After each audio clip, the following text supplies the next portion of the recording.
Et on revient à la manifestation qui est en cours à Cacouna, où sont réunis des centaines d'opposants à l'implantation d'un terminal pétrolier. J'ai joint d'ailleurs Héloïse Fernandez, qui est porte-parole de Nature Québec. Madame Fernandez, les travaux de TransCanada vont reprendre le 16 octobre, parce que c'était une injonction interlocutoire temporaire là, qui se termine le 15 octobre. Est-ce que vous avez d'autres recours? Avez-vous tout épuisé ce que vous pouviez pour empêcher ces travaux? Oui, là, à 24 heures d'avis, on est en train de penser à des recours d'urgence, etc. Mais pour l'instant, rien n'empêche la reprise des travaux le 16 octobre par TransCanada, mis à part une décision du gouvernement du Québec qui peut annuler son certificat d'autorisation.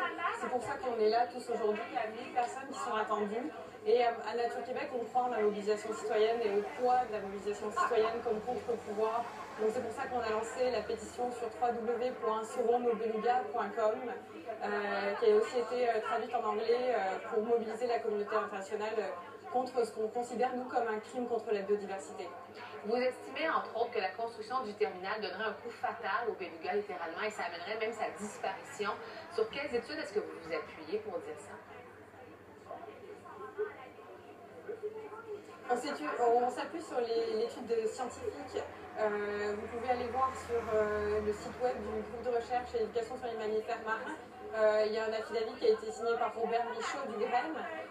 En fait, effectivement, la construction d'un port pétrolier porterait un coup fatal aux belugas parce que Cacouna, c'est la pouponnière des belugas. C'est son habitat essentiel. C'est une aire de haute résidence, on appelle ça comme ça. Les belugas vont se reproduire, mettre bas, s'occuper de leurs jeunes, manger, c'est leur garde-manger. Il n'y a pas d'habitat essentiel de rechange.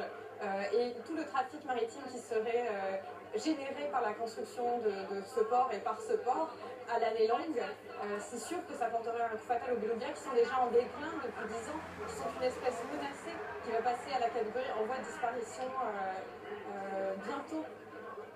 Bon, vous le disiez tout à l'heure, une pétition de plus de 25 000 signatures qui a été déposée. On a aussi interpellé directement le premier ministre dans ce dossier-là. Qu'est-ce qu'on peut faire de plus pour renverser la situation? Alors déjà, c'est plus de 28 000 signatures. Ça veut dire qu'on forme un cercle de protection de plus de 30 personnes par beluga. Nous, on insiste sur le fait qu'il faut signer cette pétition et continuer à la partager parce qu'on a besoin des citoyens ici, s'ils veulent prendre part à l'action ou faire des dons aussi à tous les groupes environnementaux qui sont requérants de la démarche en justice, parce que les démarches en cours sont très très chères. On est des organismes à but non lucratif, on a besoin des dons des citoyens pour ça. Héloïse Fernandez est porte-parole de Nature Québec. Vous êtes à Cacouna. Merci beaucoup.